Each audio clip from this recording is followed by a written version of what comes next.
Go, Michael. Amen, amen. I'd like to give God the glory for me being able to stand here tonight and let you know what he's done in my life.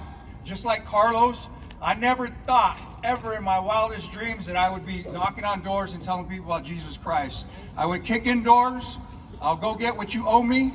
I was a drug dealer for 10 years. Not that I'm proud of that, but in that, I remember one night waiting for the connection. It was a dark house, and when you're a dope dealer and you have no drugs and you've given all your money to the connection and you're waiting for him to come back, you have no friends. Everybody's gone. So this house was dark, it was empty, and I was brought up going to a Catholic church, so I knew there's a God.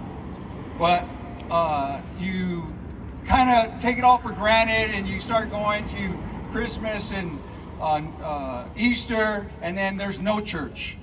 So I remember being in this dark house just thinking, man, what's my life all about?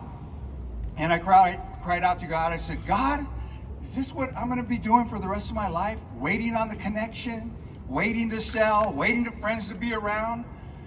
And next thing I know, the connection's there with what I needed.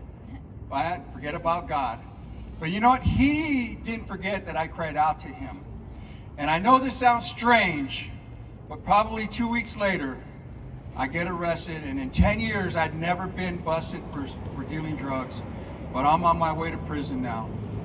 And a guy came up to me. I will never forget his name. His name was Abel.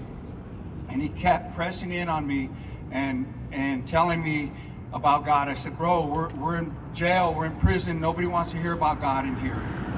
But he kept on, and he told me a few scriptures, and I said, okay, I'm going to find out for myself. I wound up reading that Bible from cover to cover 5.5 times, and when I realized that there's a God and he was real, and that he forgave me of my sins, he broke me down.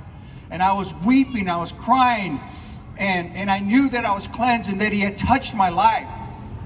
That was 28 years ago. And I'm here to tell you, if drug dealing was better than serving God, I would be drug dealing because I made a lot of money.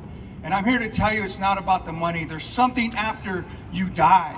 And that something is heaven. And if you're out there and you're in the sound of my voice and you hear me, it's real. I wouldn't be standing here if it wasn't. And I want to give God all the glory and praise for taking me out of a life of sin and changing my life and making heaven my home.